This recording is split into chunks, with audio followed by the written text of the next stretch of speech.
in Judea and Samaria, the ancestral homeland of the Jewish people. This brother is full of so much crap.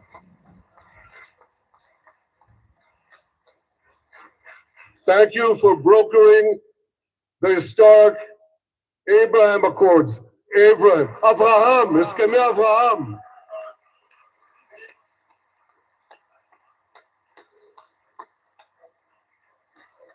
Thank you for withdrawing from the disastrous Iran nuclear deal.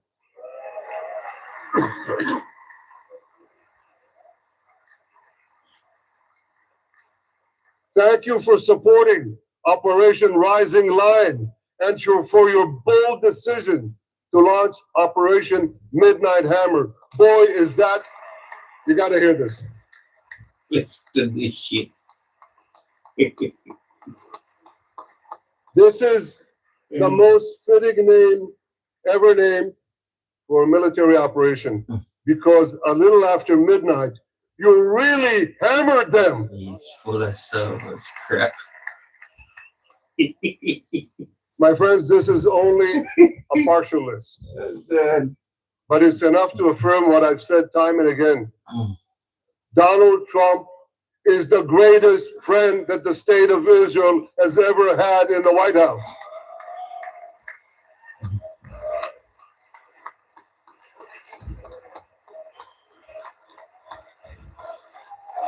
Let me pause here and say something. I don't know if you recognize or if you realize, like I recognize and realize, that the world have a problem. If you have people in leadership that speaks like this, then why? Look how much people there on the planet who is very intellectual and smart. And these are the people we say we choose. They say we choose to act as leaders. This is crazy stuff. Let's continue to listen. When I listen to the man talking, and the man is talking all time mode. Do. That's what he's talking.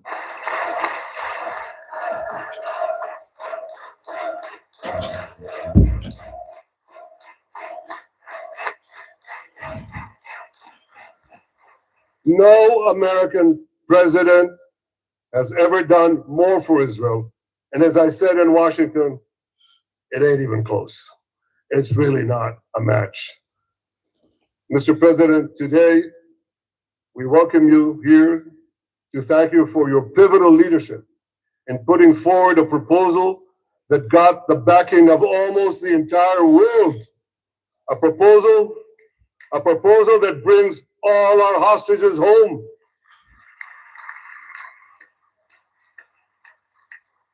A proposal that ends the war by achieving all our objectives.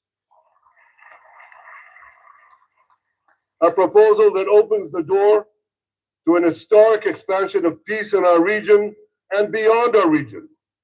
Mr. President, you are committed to this peace. I am committed to this peace. And together, Mr. President, we will achieve this peace. We've done it before. We've done it before in the Abraham Accords, and we'll do it again. Mr. President, today the Jewish calendar marks the end of 2 years of war. That war began on October 7th on the Jewish festival of Simchat Torah. You always tell me, and you tell the world, remember October 7th. Mr. President, we remember. We remember the thousands of Hamas terrorists who stormed into our towns and kibbutzim. We remember the 1,200 people Hamas savagely slaughtered in cold blood, including dozens and dozens of Americans. We remember entire families burnt alive as they embraced each other. We remember the beautiful young Israelis brutally gunned down at the Nova Music Festival. We remember the hundreds of our citizens who were dragged into the dungeons of Gaza including 12 Americans, men and women, young and old, babies and elderly Holocaust survivors. My friends, Mr. President Donald, these monsters take babies as hostages. That has been proven. In to be response to this barbaric attack on October 7th, Israel did what it had to do. With indomitable courage, we set out to defend our people, to defeat our enemies, and to release our hostages. Our heroic soldiers fought like lions. They fought on the front lines of civilization and barbarism. Israel achieved amazing victories over Hamas and the entire Iran terror axis. Sinwar, Def, Hania, Nasrallah, Assad, they're all gone.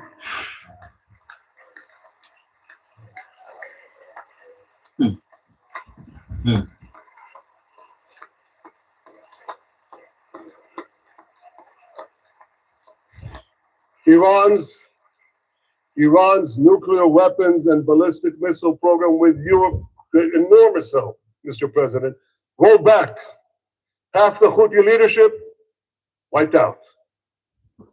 But the price of this victory, the price of these victories, has been heavy. Nearly 2,000 of Israel's finest were lost, nearly half in battle. They left behind parents, spouses, siblings, and children. Their love and laughter, their promise and potential were lost forever. To the families of our fallen fighters, many of them are here, I say, I know the depth of your pain. I know the inconsolable grief that will accompany you for the rest of your lives. The state of Israel bows its head in eternal gratitude to our fallen heroes. Because of these heroes, our nation will survive. Because of these heroes, our nations will thrive. And because of these heroes, our nation will have peace.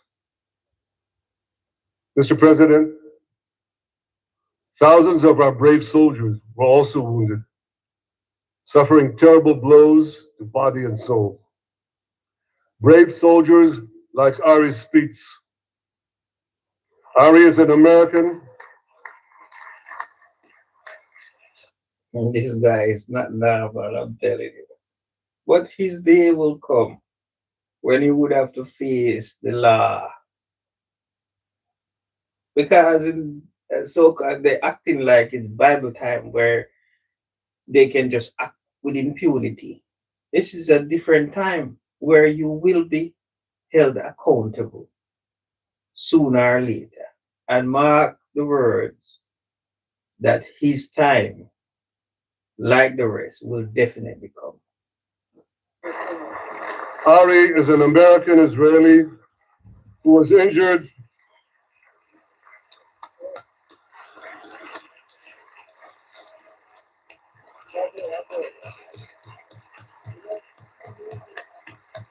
What's the flattery? They're like children. These are so-called adults. Look at this one.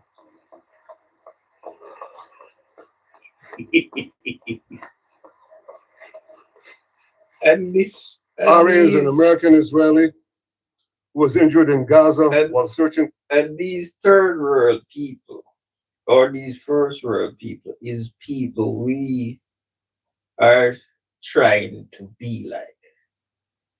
I tell you the truth that we should not emulate nor imitate these people. Try your best not to be like them.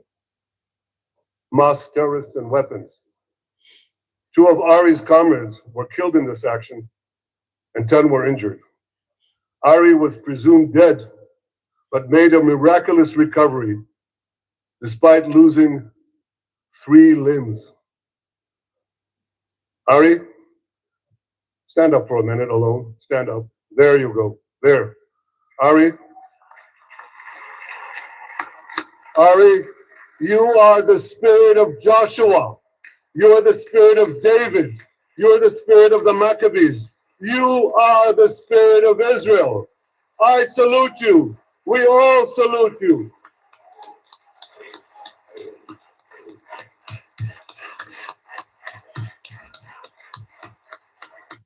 Just so we are clear that all the names he called, these people are not the people, if there was such a people.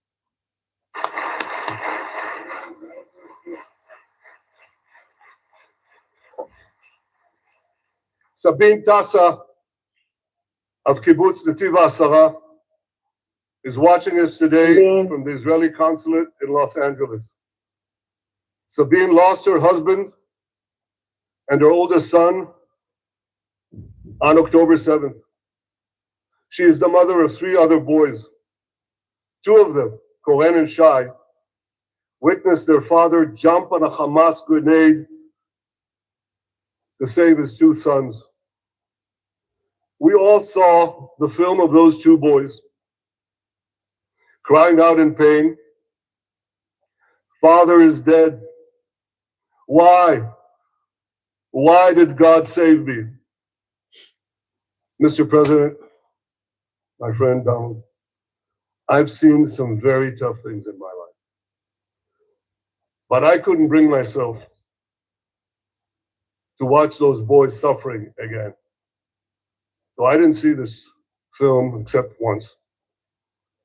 Yet Sabine, their mother, has had the strength and fortitude to show this film across the world. And my wife Sarah and I asked her, "Sabina, how do you do it? Why do you do it?" And she answered, "I do it to show the entire world the monsters Israel is fighting and the justice of our cause." This is what she's doing once again in Los Angeles. Sabine, you can hear me now. So I want to tell you on behalf of all of us, you embody the spirit of our biblical heroines, Deborah, Ruth, and Esther. You too are the spirit of Israel, and we all salute you. Just so we're clear again, all the names he called, these are not the people.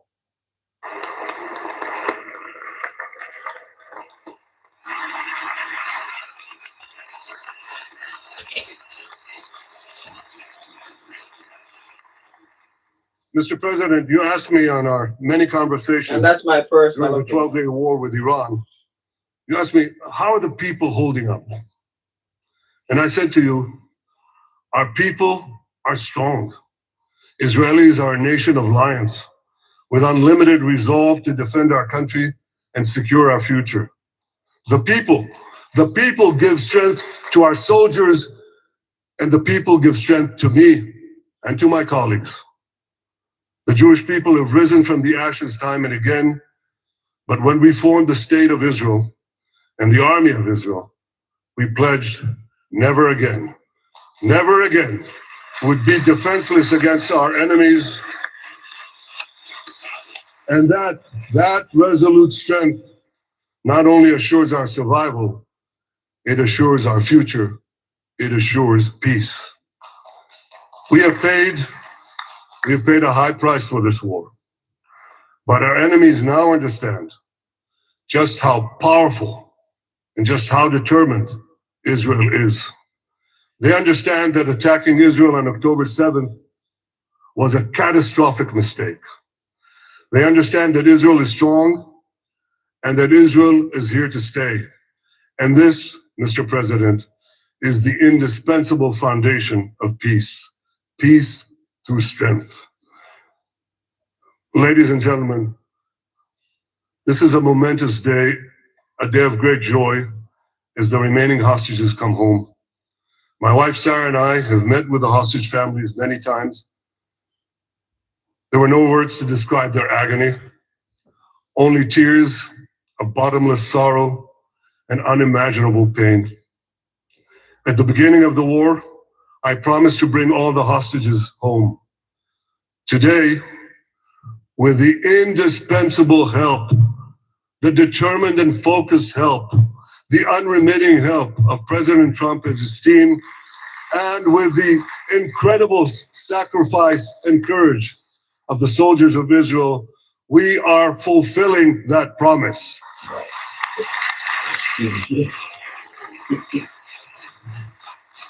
It has been a long journey to get here. In the first week of the war, our brave soldiers put military pressure on Hamas, and the international community put diplomatic pressure on them. This enabled us to secure the release of over 100 hostages. In heroic rescue attempts behind enemy lines, Israel's special forces rescued 8 live hostages and brought back the remains of dozens more. But as time went on, we all know what happened. The diplomatic pressure was turned on its head. More and more governments bought into Hamas's false propaganda. More and more governments succumbed to anti-Semitic mobs in their own countries. They just turned on Israel. They called for us to surrender to Hamas demands, to leave Gaza immediately, they said, end the war without committing to disarm Hamas, without committing to demilitarize Gaza. Had Israel succumbed to those demands, not only would Sinwar, Nasrallah, Assad, and Iran's missile and nuclear program remain intact. Not only that, because in no time, the Hamas killers would be back on the border fence, ready to repeat the horrors of October 7th again and again, as they vowed to do. But just at that point of maximum pressure on Israel, a man named Donald J. Trump was elected president of the United States.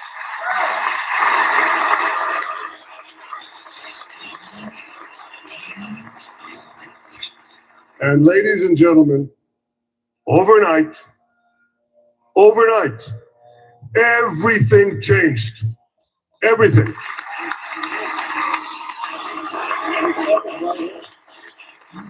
Mr. President, thanks to your unequivocal backing of Israel, we secured a second hostage deal within weeks of your election. And in the months that followed, we worked closely together to forge a path to bring the remaining hostages home and end the war. End the war in a way that ensures the disarming of Hamas, the demilitarization of Gaza, and that Gaza would never again pose a threat to Israel.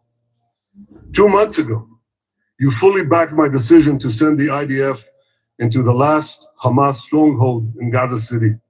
You shared my view that this military pressure would help free the hostages. And despite all the criticism, all the naysayers, we were right. Hamas caved in.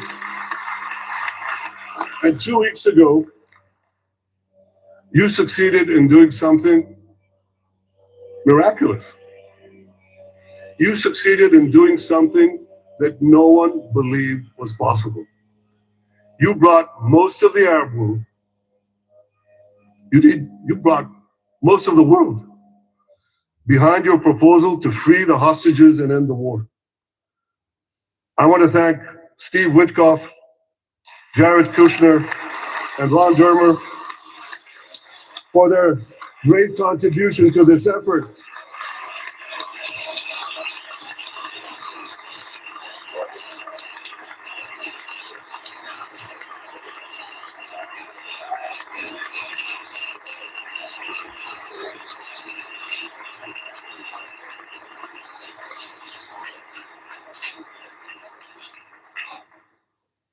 And I want to thank our negotiating team. I believe that the close cooperation between the two of us, between our two nations, combining Israel's military pressure and President Trump's unmatched global leadership. I have to tell you, I've seen a lot of American presidents. Seen them all in the time that I've been here, and I've been here quite a lot of time. I've never seen anyone move the world so quickly, so decisively, so resolutely as our friend President Donald J. Trump.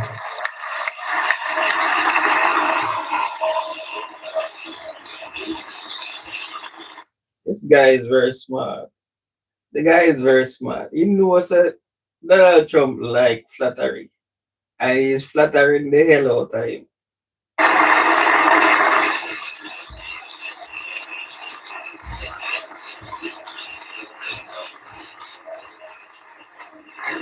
With our military pressure and President Trump's global leadership, we achieved this historic moment. It's a moment of indescribable joy as our nation embraces our sons who are coming home. Mr. President, this week, Jews around the world are going to read the book of Ecclesiastes, Kohelet, in the Bible. The Bible has many miraculous moments. One of them was your decision. And it don't make sense because the book of Ecclesiastes starts with meaningless. Everything is meaningless. According to the last time I checked it. To bomb Fordo, I think it was a pivot of history because it wasn't meant only to bomb Fordo. That action and your previous action of taking out Qasem Soleimani, the architect of death, I think that changed the balance of power in the world. You brought America back again to the driver's seat. Now, I said that we're going to read this week the book of Ecclesiastes. It's not a book of action.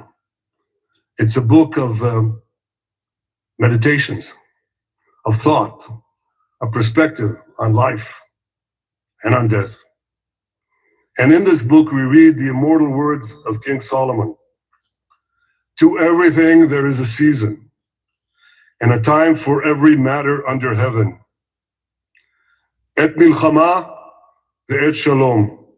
A time for peace and a time for war. The last 2 years have been a time of war. The coming years will hopefully be a time for peace.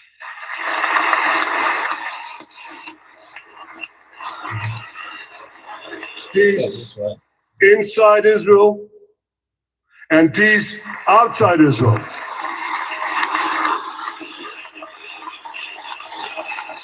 And justice. See, everyone wants peace. But there's no peace without justice. I tell you that.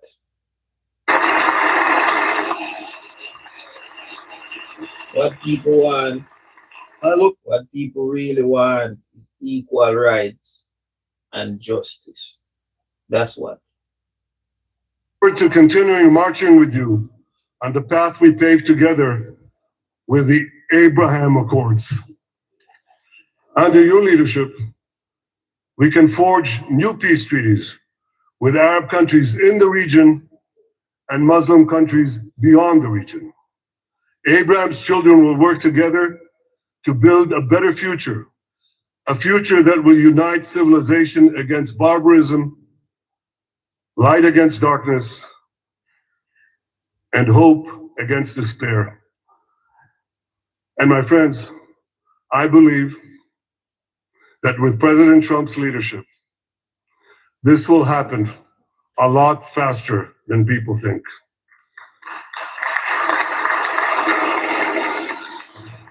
As Prime Minister of Israel, I extend my hand to hold those who seek peace with us. No one wants peace more than the people of Israel. Israel will always remain vigilant in defending itself, and Israel will always remain full of hope. Hope is our national anthem. Hope is our creed. Hope is our strength. It is time, my friends, to realize that hope and expand the circle of peace. Mr. President, thank you for all you have done for us. I have submitted your nomination to be the first non-Israeli recipient of the Israel Prize, Israel's highest award. As to that other prize, just a question of time, you'll get it. But I want you to get the Israel Prize, our highest award, to our greatest friend.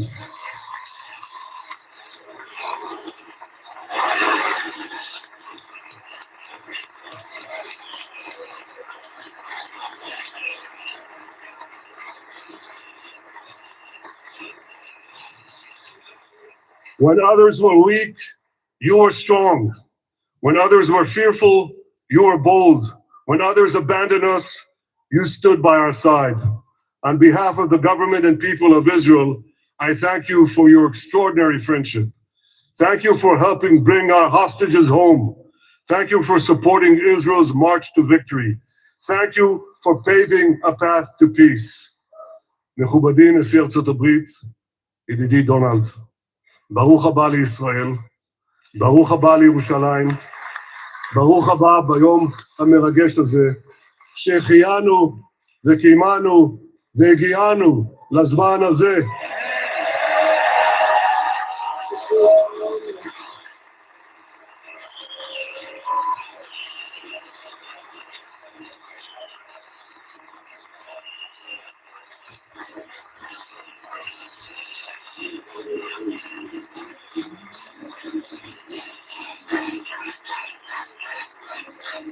May God bless you and your family, Mr. President. May God bless America. May God bless Israel. And may God bless the covenant between our two promised lands. Thank you, Mr. President.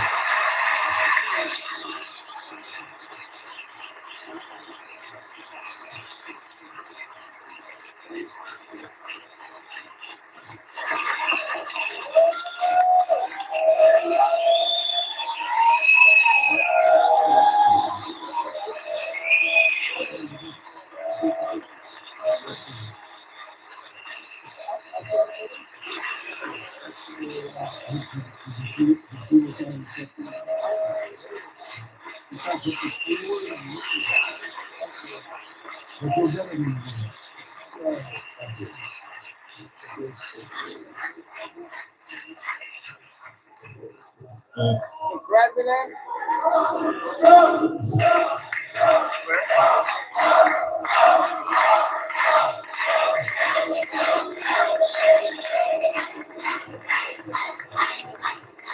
Come on up, opposition. Come on, opposition. Yeah.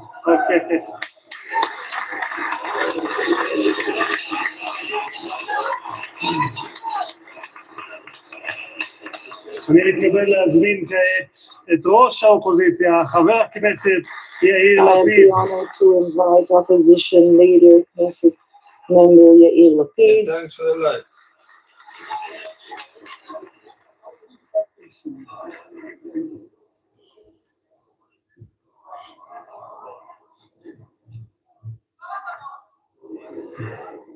Mr. Speaker, members of Knesset, ministers, President Herzog, Prime Minister Netanyahu, distinguished guests, Your Excellency, President Trump. For 2 years, we waited for this moment. 2 years of sleepless nights, 2 years without air in our lungs. Our eyes are filled with tears today. Our hearts are filled with gratitude. Our children are coming home.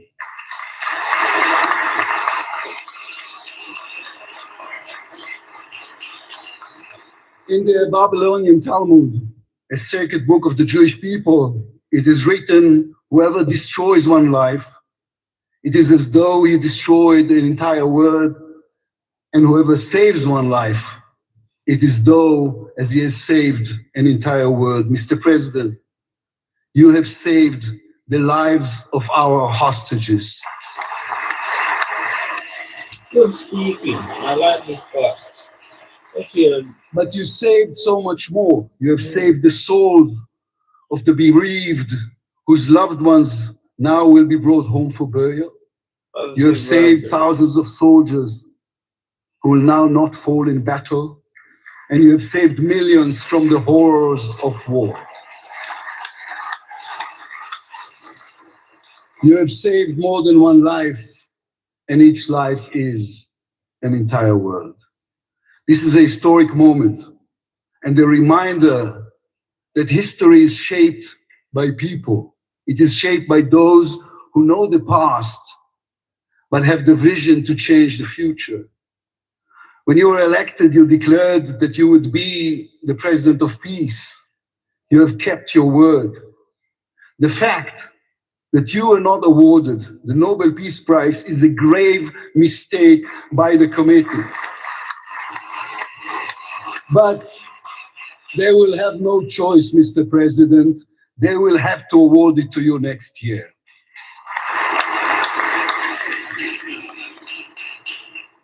Peace will not come by waiting. It will come by building, by reaching out, and by daring once again to believe. You, Mr. President, have done the unimaginable. We will be eternally grateful. But we also need to take responsibility. The destiny of Israel will always be written by the people of Israel. We must now prove ourselves worthy of what has been achieved. From its founding, Israel has said to the world that our strength, our power, rest upon our values. Israel is the strongest country in the Middle East because we are the only democracy in the Middle East. Because we believe in the principles laid in our Declaration of Independence, which says Israel will ensure complete equality of social and political rights to all its inhabitants, irrespective of religion, race, or sex. It will guarantee freedom of religion, conscience, language, education, and culture. It will safeguard the holy places for all religions. Those are our values. That is who we are as people, as a country. Our neighbors must understand one more thing about us. We are not going anywhere. The Middle East is our home. We are here to stay. Our story did not end in the Bible. It began there. It continues in our laboratories and universities, in our innovation hubs. Hamas, Hezbollah, Iran, and the Houthis, they all read the wrong intelligence reports. The real intelligence report on Israel's intentions is found in the book of Genesis. And I will give you and your descendants after you the land of Canaan for an everlasting possession. We call upon the nations of the Islamic world, on all our neighbors, Saudi Arabia, Syria, others. We are here to stay. We can do great things together. Come and talk to us. Mr. President, you are the one who can make it happen as you did with the historic Abraham Accords. Then too, no one believed it was possible. Then too, you imposed your vision on everyone. While others spoke of difficulties, you created opportunity. You can be the one to bring the next wave of peace. The people of Israel support this. They want this. We are ready. And you can later today in Egypt with your unbelievably talented team, my friends, Steve Witkoff, Jared Kushner, Marco Rubio, Pete Hegseth, forge a regional alliance that will change not only the Middle East, but the entire world. After 2 years of war, the peoples of this region should look around and ask themselves, whose situation is better? Those who chose the path of peace or those who chose the path of war? Those who invested in their people, in the education of their children, in science and education and technology, or those who invested in hate and in violence? From here, I say to all those who demonstrated against Israel these past 2 years, on the streets of London and Rome, in Paris and in Columbia University. I do not represent the government, as you know. I am the leader of the opposition. And I tell you, then you were deceived. You were deceived. Propaganda experts, funded by terror money, manipulated you. Now that the war has stopped, you have time and a chance to go and learn the facts. The truth is, there was no genocide, no intentional starvation.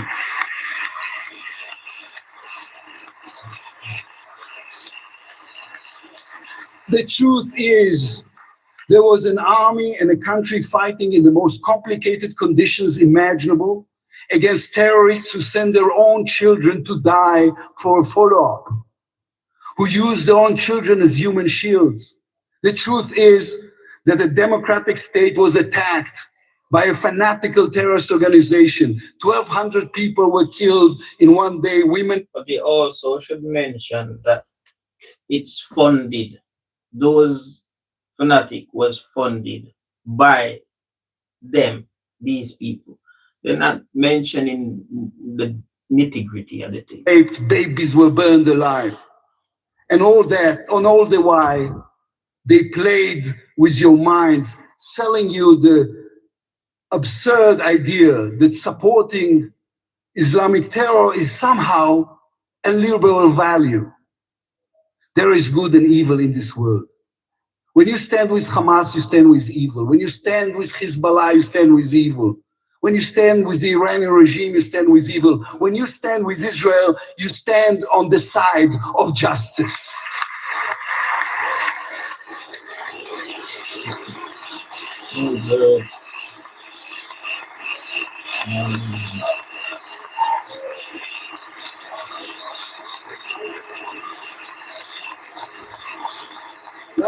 See, this is how you vote for the office of Prime Minister. Because you know that Netanyahu won't be there for too much longer. This is his time to shine and shine. Last week, I attended the 7th October memorial ceremony. An inspirational woman called Galit Dan spoke on stage. Galit had a daughter, Noya, a 13-year-old girl who was autistic like my daughter. And Noya was full of light. She loved Harry Potter. On that dark day, Noya was sleeping at her grandmother's, Carmela's house in Kibbutz Nir Oz. Carmela was 80 years old. Their bodies, grandmother and granddaughter, were found embraced. They were murdered together. On stage at the ceremony, Galit said a sentence that moved us all. We don't want revenge, she said. We want redemption. Today, the redemption begins. Israel has endured 2 terrible years on the battlefield and in the international arena. But in those 2 years, we also rediscovered our own greatness. We remember how good we can be. Our pilots who took control of the skies over Iran, our industries leading the world in technology, our civil society, which reached out to help every victim of the war. We will move forward toward a different future. Our heroic soldiers who saved us all will fold away their uniforms and rise as teachers and engineers, scientists and innovators.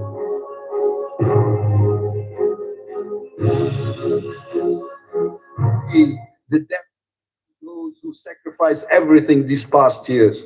to those who, as President Lincoln said, gave the last full measure of devotion.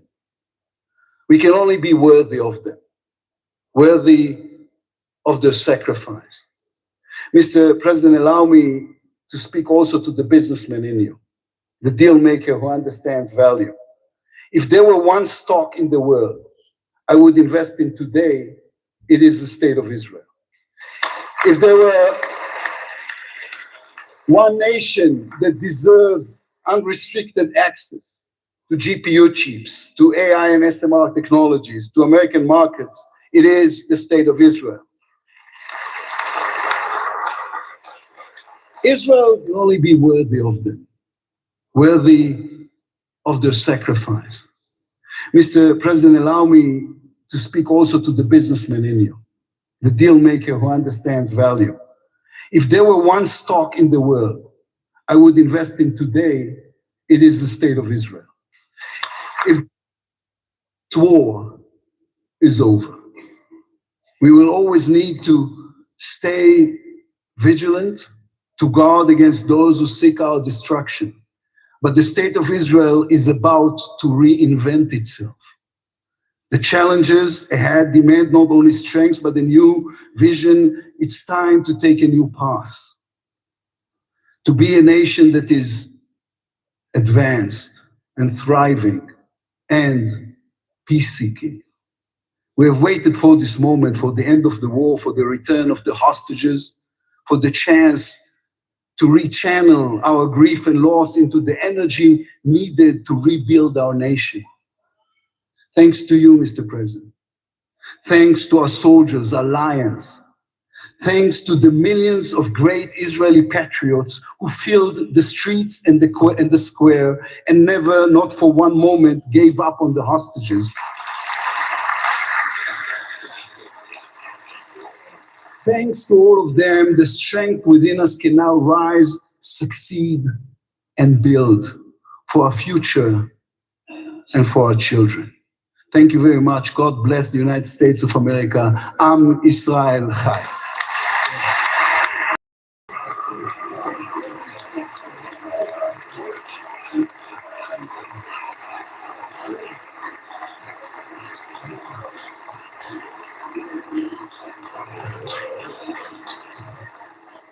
אני מודה לראש האופוזיציה, ועכשיו, members of the Knesset, it is now my distinct honor to invite the President of the United States of America, His Excellency Donald J. Trump, to address the Knesset.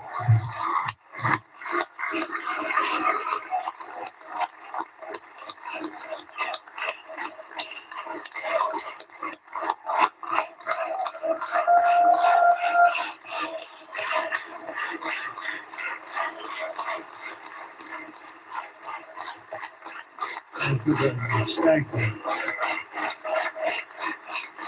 Thank you very much, everybody. It's a great honor. Nice place. Very nice place.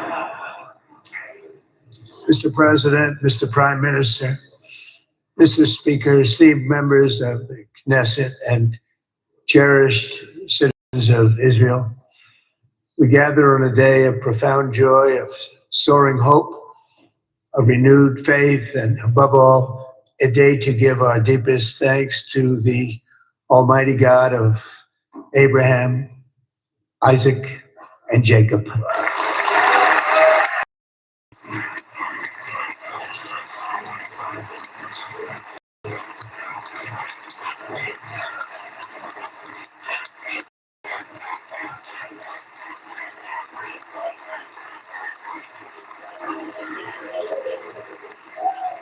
After 2 harrowing years in darkness and captivity, 20 courageous hostages are returning to the glorious embrace of their families, and it is glorious. 28 more precious loved ones are coming home at last to rest in this sacred soil for all of time. And after so many years of unceasing war and endless danger, today the skies are calm, the guns are silent, the sirens are still, and the sun rises on a holy land that is finally at peace, a land and a region that will live, God willing, in peace for all eternity.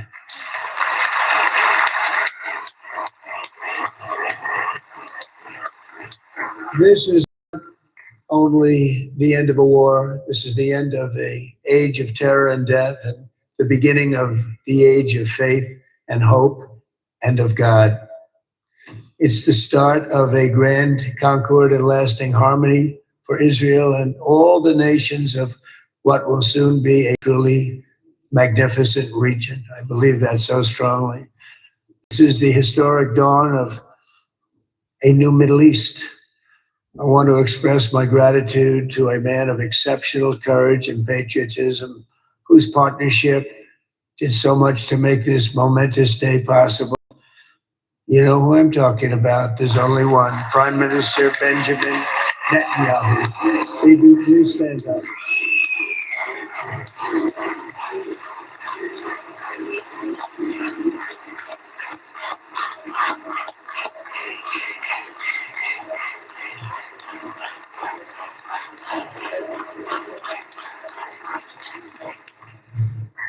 And he is not easy, I want to tell you.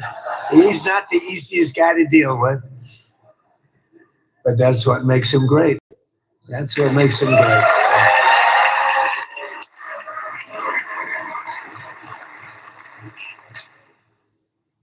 Thank you very much, baby. Great job.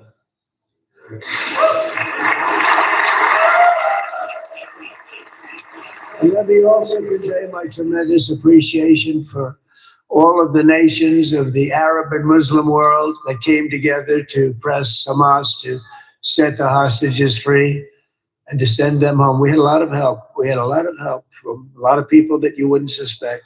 And I want to thank them very much for that. It's an incredible triumph for Israel and the world to have all of these nations working together as partners in peace. And it's pretty unusual for you to see that, but it happened in this case. This was a very unusual point in time, a brilliant point in time. Generations from now, this will be remembered as the moment that everything began to change and change very much for the better. Like the USA right now, it will be the golden age of Israel and the golden age of the Middle East. It's going to work together. I'd like to thank several great American patriots for their invaluable help in getting something done that almost everyone thought was You're watching absolutely BBC impossible. We were News wasting as our the time. US So many President people said, Donald Trump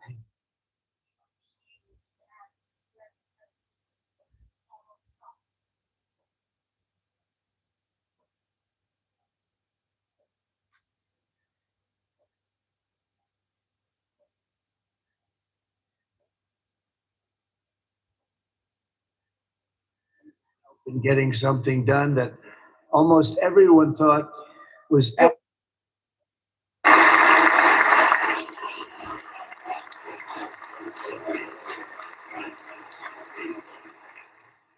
You know, Steve was chosen by me. He never did this before, but I knew him as a few things. He was a great businessman, but I know a lot of great businessmen, to be honest with you. He had tremendous negotiating skills, but I know a lot of people that negotiate pretty well, although it is an art. But there are people that can negotiate pretty well. But most importantly with Steve, he's just a great guy. Everybody loved him. Everybody. I mean, I know some negotiators that are so good, but you wouldn't have had peace in the Middle East. Would be in World War III right now with some of these guys. Everybody loves Steve and they respect him and they somehow can relate to him. I've known him for many years and I've seen it over and again. להוציא את חבר הכנסת, להוציא אותו מהעולם, להוציא אותו החוצה, להוציא גם את חבר הכנסת כסיף, להוציא את חבר הכנסת כסיף מהעולם, להוציא אותו מיד.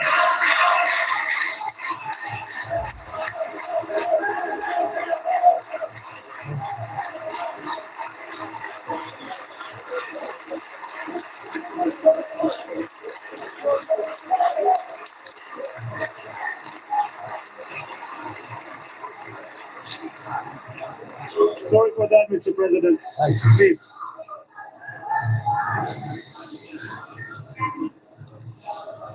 That was very efficient.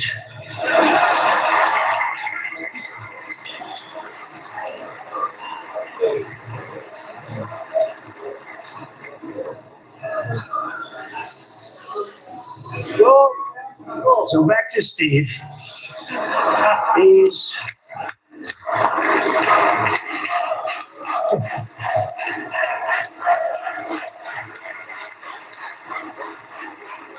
But I tell one story because he was so involved. And then we called in Jared. We need that brain on occasion. We got to get Jared in here. We got to get a certain group of people. But Steve started this all by himself. I call him Henry Kissinger, who doesn't leak.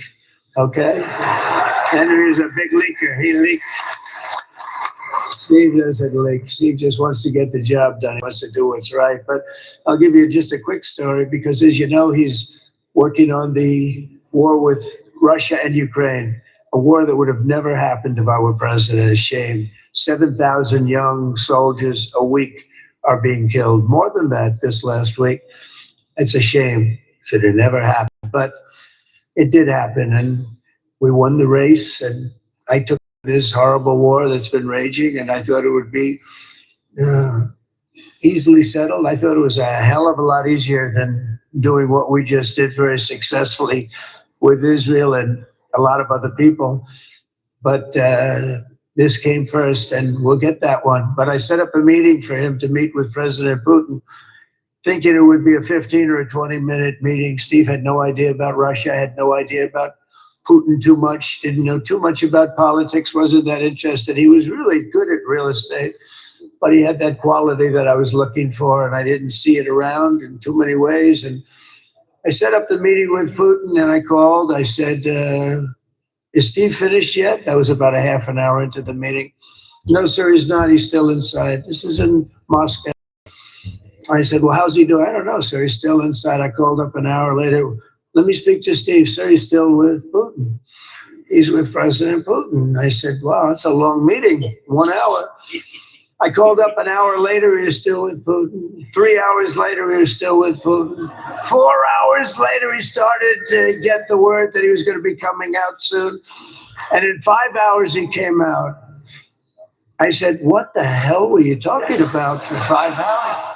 And he says, just a lot of interesting things. We're talking about a lot of interesting things, including what he went in there for, but you can't talk about it for 5. You can talk about it for a certain period of time and you know what you're getting. But that's a talent. That's a talent where you can do that. Most people I'd send in, number one, they wouldn't be accepted. Number two, if they were, the meeting would last 5 minutes. And that's what happens with Steve. Everybody loves him. They love him on this side. They love him on the other side. And he really is. He's a great negotiator because he's a great guy. So thank you very much, Steve. Very much.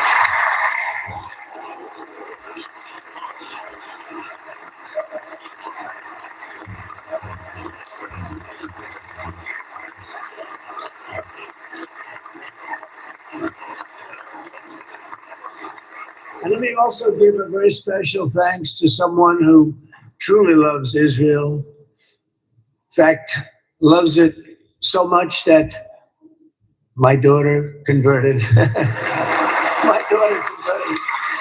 I didn't know this was going to happen. And Ivanka's here.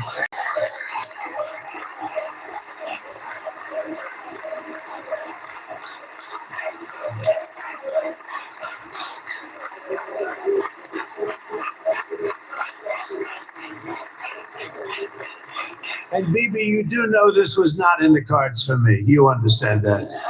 And she is so happy, and they are so happy. At least I think they're happy.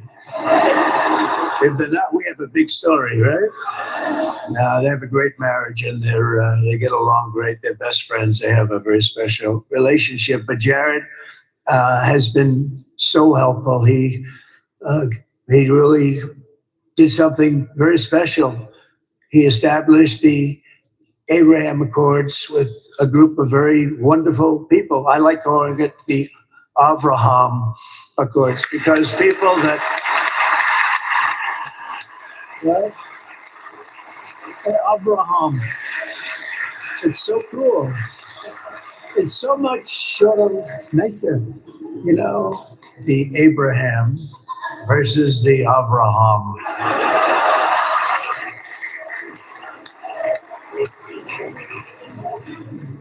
I just don't want to sound too sanctimonious when I do it. So, you know, I sort of split it up.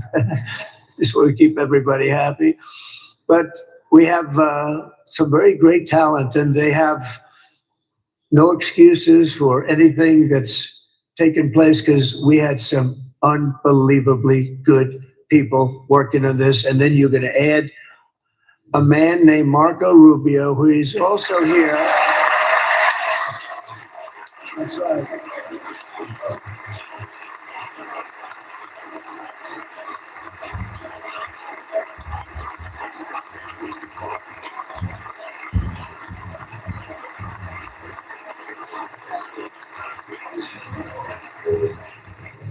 And I have a prediction that Marco will go down, I mean this, as the greatest Secretary of State in the history of the United States. I believe that. I believe it.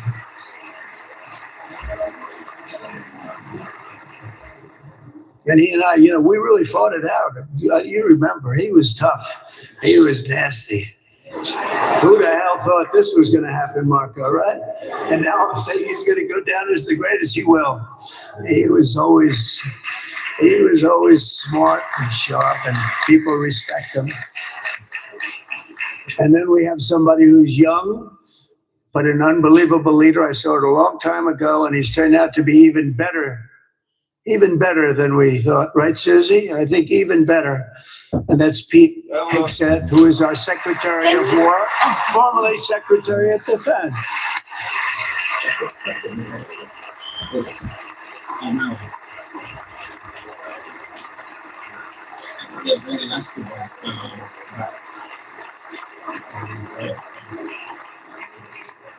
And as you know, we decisively won World War I. We decisively won World War II decisively. And everything in between and everything before it, we won everything. And then they had the brilliant idea of changing the name from war, you know, it was war, to defense. And with that went a certain thinking. And we fought in a very politically correct way after that. We always had the strongest military, and now we have a stronger military than we've ever had before. Because of my first term, I've totally rebuilt the military, every aspect of it. But we have, if you think, we settled 8 wars in 8 months. I'm now including this one, by the way, if that's okay. They may say, well, that was quick, because yesterday I was saying 7, but now I can say 8. The hostages are back. The hostages are back.